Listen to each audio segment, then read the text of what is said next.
Untuk mataa odoo kaasuu baanne. Do you know gaafa Stanford University seenee waan tokko barreessuu eegalu hayyoonni Oromoo 20 wayi ta'an akka Stanford irraa ari'amuuf abbaan isaa nama fixaa jira abbaan kiyya bar qaata du'e jennoon nuti Oromoof qabnu kan Tigraay irratti qabnu tokkuma warri waboo deeggarreettan akka ijoollee sanii miinetti of eeggannoo godhaa because we know what's going on hin qoqqoodinaa ijoollee isinitti himna walitti naqinaa leave them alone waan hojjetamu ala kanatti eega dhufne waan agarre baay'ee jira waan nama qoqqoodu waan nama lubbuu fi kennee jiru gartuu gartuutti qoqqoodee wal ficciisuudhaaf shira mun beeyna bar ta'a keessaa kana nu miti kan ijoollee san miidhaa jiru nuyi hamma humna keenyatti hojjechaa jirra namni hojjetu waliin lolu kataa'ee odeessitu nama walitti naqa isinitti hima Jawaar uummata Oromoo dhagaye ka jettee fi nan dhagaya bar sis nan dhagaya kaffallaa keetis jiru nan dhagaya ofis nan dhagaya garuu waan si gammachiisu sitti himuun kaati jettus dhagaye ka ummanni biraa jedhus dhagaye waan hin barnootaan qabu waan hin muuxannoon qabu laaleetiin madaalchisee waan saba kanaaf biyya kanaaf ta'u jedhu hima kun si gammachiisuu dhabuu danda'a ani garuu si bashannansiisu as hin jiru ani ela dhiisa harka dhiisa ummata miliyoonaan baasee jira hin danda'amu osoo jedhu qabatamaan hojii hojjedhee agarsiisee jira ani faaruu hin barbaadu faarfamee nagayee jira bakka amma jirutti umriin amma jirutti yoomiin du'aa isaa hin beeku sadarkaa amma jirutti qeeqa sodaadhee balaaleffannaa sodaadhee waan ummata kana qilee hamatti galchu hin lallabu'an ani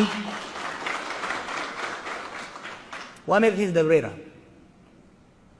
waan nan hojjedhe jedhu waan hin baradhe hojitti raawwadhee osoo agartan hojjedhee agarsiiseera hojjedhe gaafsanillee osuma akkanatti mormamuu bar hin beeytanii miti reefu girmaan jee ture gaafa biyya kana dhufu opidiyootu ergeedhan duula meeqa godhame waan tokko mataa odoo kaasuu baanne do you know gaafa Stanford University seenee waan tokko barreessuu eegalu hayyoonni Oromoo 20 wayi ta'an akka Stanford irraa ari'amuuf abbaan isaa nama fixaa jira abbaan kiyya bar qaata du'e barreessanii turan bar I never took it personal and I don't take it personal waaqi rabbi hoggaana uumuu saba kanaaf waa buusi jedheeti hamma danda'e buuseera gara fuulduraas karaan itti amane warra waliin amannu wajjin hojii qabatamaa saba kanaaf ta'u ummata hin dhaggeeffanna ummata irra deemnee hin dhaggeeffanna garuu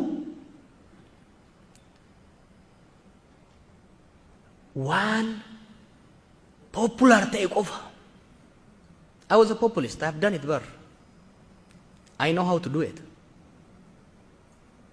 halli qabatamaan Oromoof Itoophiyaan keessa jirtu garuu populizimiin hin hojjetu populizimiin Abiyyiin bakka geessi agartanii jirtan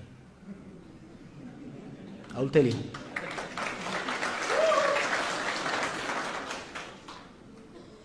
amma kan barbaachisu nitti himu it requires honest serious conversation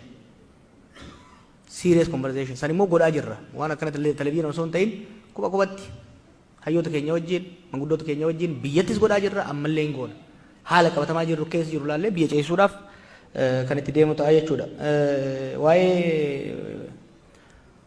walabummaa Oromiyaa irratti yeroo tokko waan hogganni birallee hin jedhin jettu bar hogganni Oromoo Oromiyaa hin foottosinaa Itoophiyaa hin diigna jedhu hin jiru waan saba keenyatti diina guuruu hin dubbatina rabbi jedhaati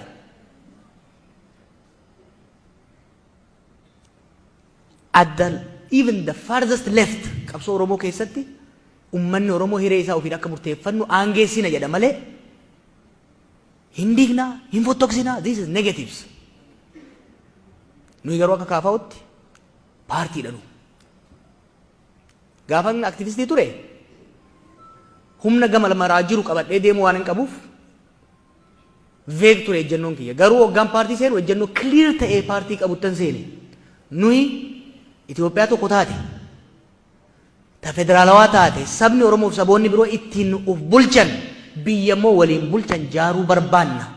Ejjennoon keenya veek ta'uu hin danda'u. Kan hoggaa jennu garuu ummataa murteessinee humnaan irratti fe'ena miti. Yaada faallaa jiru sun bilisummaa qabaachuu qaba. Kabajamuu qaba. Ejjennoon nuti Oromoof qabnu kan Tigraay irratti qabnu tokkuma. Biyya Itoophiyaatiif sablammoota Itoophiyaatiif wanti gaariin sirna federaalawaa dimokiraatawaa ta'e kan sabaaf sablammoonni itti of bulchan jaaruudha jenneeti kan amannu jechuudha. Ka maaliif tuur kana yeroo ammaa gootan rakkannee bara. Yoo achi turre maaliif nurraa turtan maan dhufnee jedhama. Yoo dhufnu immoo maa dhuftanii jedhama. Ela isin yaanne isin dubbisuu barbaanne tokkoffaa yaada qabnus dhiyeeffachuu barbaanne kanaaf dhufne ka waboo wajjin nuyi waboo gargaaruu hin dandeenyu nuti paartii karaa nagayaatiin galmaa'ee seera biyya sanii kabajee hojjetu san qofa osoo hin ta'in waboo wajjin garaagarummaa tooftaa qabna nu qabsoo nagayaatti amanna isaan qabsoo nagaa hin hojjenne jedhanii qawwee kaasanii qabsoo hidhannootti jiru akkasii miti. Nuyi akka paartiititti tooftaa fudhanii jira tooftaan biraa dogongora jennee namannu. Garuu why don't you give us credit? Biyya xiqqoo wayaa nagaa dubbachuun waboo jettee yaamuu dhiisii cinama goruun nama ficcisiisu keessatti nuyi bar paartiin keenya bar koongirasii taa'ee ejjennoo tokkoon wanni shanee jedhamu hin jiru waraana bilisummaa Oromoo malee jenne barnu. Where were you? San qofa miti bar. Dargaggoonni kun waraanni kun dhiibameet bahee shiftaa miti. It's not a rebel without cause. It is a rebel with just cause. The government must sit down and negotiate jenne. Finfinnee teenye diaspora teenye mi bar. Finfinnee 4 kilo cinaa teenye dubbanne bar kana. We know what we're doing. Garuu warri waboo deeggarreettan akka ijoollee san hin miinetti of eeggannoo godhaa. Because we know what's going on. Hin qoqqoodinaa ijoollee isinitti himna. Walitti hin naqinaa. Leave them alone.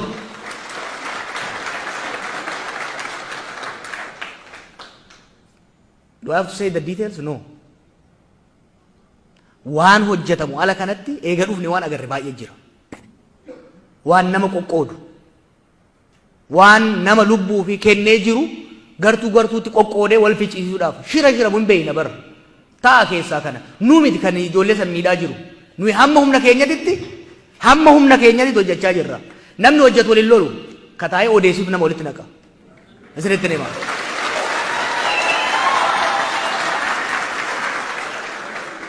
Kanaaf,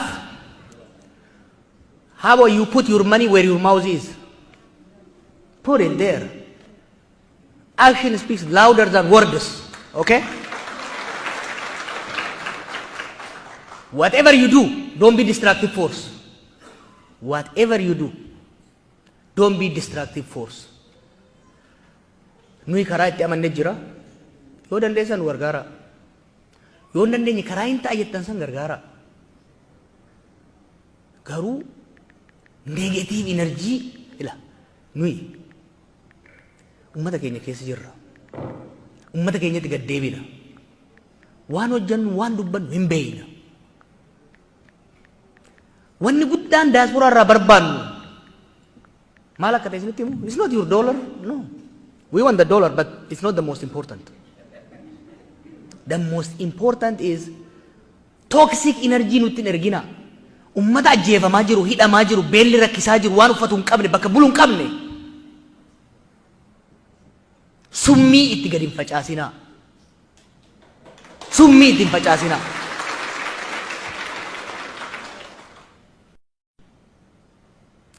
Show your love for Oromummaa. Show your love for your brother and sister. Show solidarity. Kan waan jedhaa galatooma.